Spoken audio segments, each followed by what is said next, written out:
The biggest thing for me is just the CTV and streaming ecosystem has only gotten more complex, I think, over the last couple of years. And so it was complex sort of to begin with, and the complexity, I think, is it's sort of trending towards more, not less. What I mean by that is we hear a lot from our marketers. We work with the biggest agencies in the world and advertisers as well. And what we hear kind of constantly is if I need to run a video campaign to reach an audience kind of at mass across the nation, I have an increasing number of touch points for those customers, an increasing number of platforms, an increasing number of publishers, and more, and I think we've seen this especially in 21 and 22, an increasing number of buying points that those publishers and platforms prefer you to go through. And so the net result, I think, for advertisers is you've gone from, the promise of programmatic, which is the part of the industry that we operate in, of sort of busting complexity and kind of making things more uniform across different experiences. And you've turned into a spot where, the average campaign needs to run anywhere between three technology platforms, three DSPs, all the way up to 7 or 8 DSPs to get a full view of your customer. And that type of complexity is just, I think, more and more difficult for agencies and brands to operate in. And so, this is part and parcel for where MiQ focuses on is complexity busting across the programmatic landscape.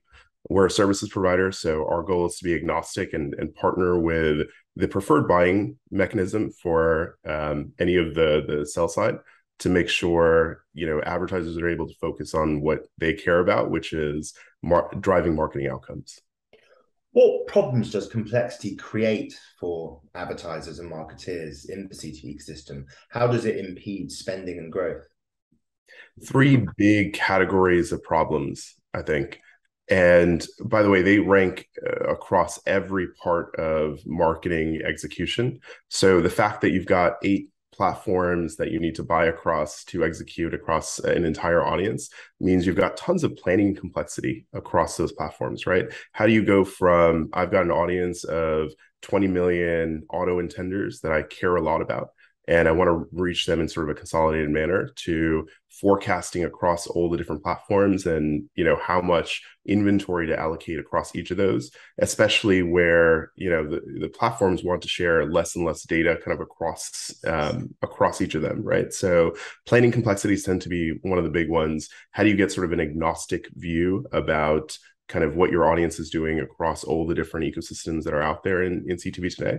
The second big one is just execution. And this one is probably the most obvious, which is if I've got a trading shop that needs to execute CTV campaigns or video campaigns, it's much easier for them to run a campaign when it's targeted towards one platform or one DSP.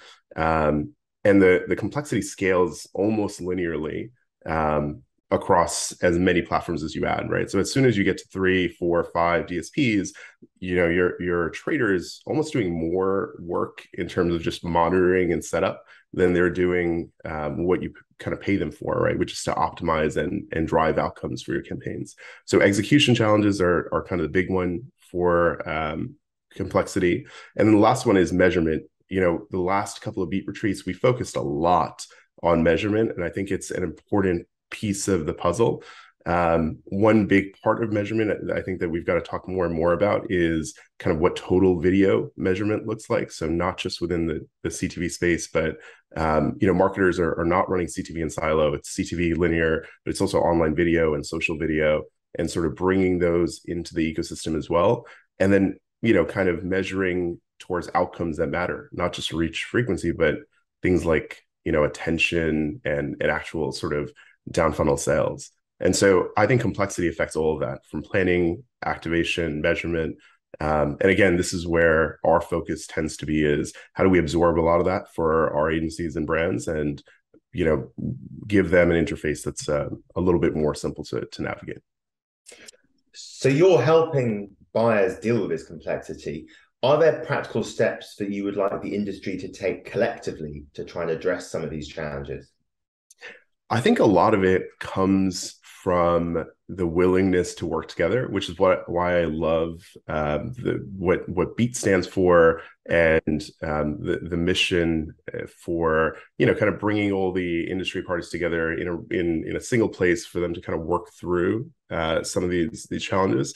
Because I think what you find is there's a natural protectiveness in the TV space to make sure that you're sort of keeping an eye on where your data is going, what's happening to your supply, and not sort of reliving some of the challenges that print and digital have had in the past. And I think all of that is fair and true. And I also think there's thoughtful ways to collaborate together, ways to bring data that's can work across platforms, but it's still private in technologies like clean rooms.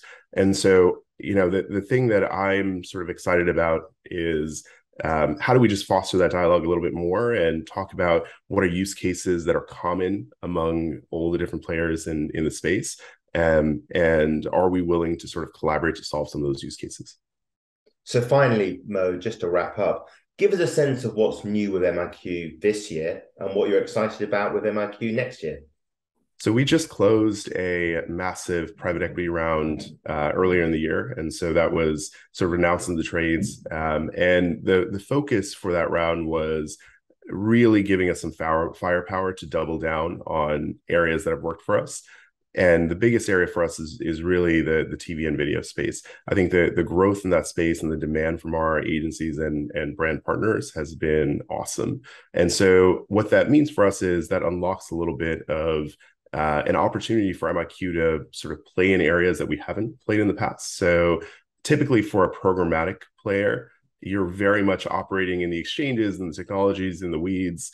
But more and more, we're starting to have conversations with publishers that are deeper and look more like sort of traditional conversations than you would have in the past. And it sort of surprised some of the publisher partners that we talked to of, hey, we usually don't have these types of conversations with programmatic players, right? These are sort of conversations we're having with agencies around sort of supply or upfronts and things like this. So I think that is really, really interesting for us. The other thing that's really interesting is the opportunity it brings us to partner a little bit more on data with companies that have rich first party TV viewership and consumption data.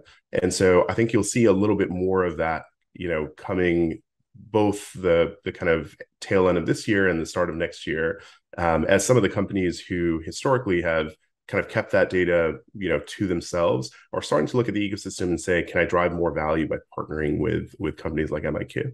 And so those are things they're really exciting for me in the short term. I think in the long run, the super exciting thing for me is, MiQ is, we position ourselves as a services provider for advertisers and agencies. And as a services provider, we're really an agent on their behalf. And so what we want to do is make the case, I think, a little bit more in the future to our supply side partners, our publisher partners, our platform partners, that there's tremendous value to be unlocked through programmatic, especially partnering with someone who is, agnostic and not, the swim lanes are a little bit cleaner with.